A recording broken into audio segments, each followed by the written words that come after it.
Stopp, Anu. Mida sa teed? Trenni. Mida sa teed? Trenni. Oota, kas sa teed klubis trenni või sa teed ikkagi jõusaalis trenni? Ma käin niimoodi jõusaalis, kui ma sinna satun vahel harva. Mis valesti on? Kõik on hästi ju. Kõik on täiesti valesti. Aga mis mõttes? Miks sa niimoodi riides oled? No, mul on maika. See on ju okei. Mul on stretchid püksid. Sädelevad? No sädelevad. Vahet pole, põhiline, et on stretch. Ja siis... No ma ei tea, rinnahoidja natukene tundub võib-olla ebamugava. Ma võin näidata sulle, et võib-olla see ei ole päris õige, ma olen sinuga nõus. Aga ma ei ole mitte kunagi aru saanud, et miks ma peaksin... Mul on selliseid mõnuseid rinnahoidjaid, vaata, mis teevad nagu siledaks bluusi, eks ole, et ei paista mingid konarused. Ja et miks ma pean nagu trenni jaoks ostma mingi teistsuguse rinnahoidja, mis see point nagu on? Et mul on selline hea Calvin Kleini selline, jumala okei. Mõnus tugikaartega rinnahoidja, jah. Aga toekad, et sinusuguse püstiga naine vajab siia korralikku tuge.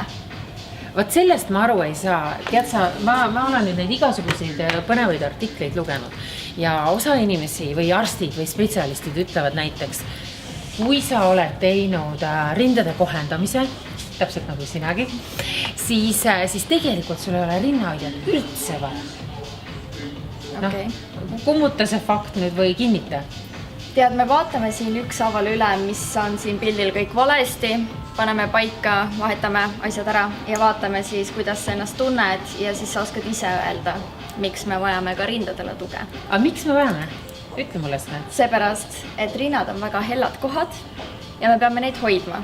Kui me jookseme, nad ei tohi rappuda.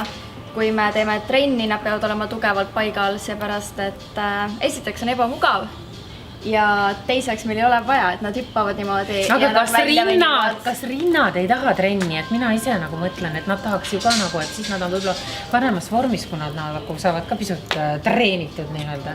Ma ei usu, et see on neil õige trenn, et ikkagi pigem treenime rinnalihaseid, et see on neile trenn, mitte see, et nad hüppavad ja võbelevad igale poole ja saavad natukene...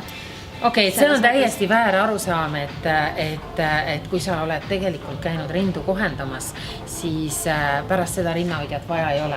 See on täiesti väär. Täiesti. Okei, ja ka see... Sa ei tahad oma tulemust ikkagi hoida, mitte et sa ikkagi 10 aasta pärast pead kohe minema jooksma tagasi opile, et sul on rinnad nii ära vajunud. Nad vajuvad anyway. Nii, see kui ma ostan nüüd tavalisest naiste osakonnast endale rinnahoidja ja mul oli ka suhteliselt okei rinnahoidja, see on Calvin Klein, seal olid minu arust nagu kõik okei, seal on toestused. Igapäevaseks kasutamiseks muidugi, aga trennis, kui sa teed rohkem aeroobset, kui sa jooksed, siis sa vajad tuge.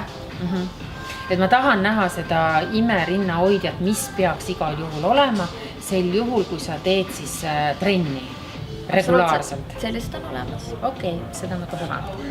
Anu! Mis on? Siin on su imerinnahoidja. Pane selga, vaatame.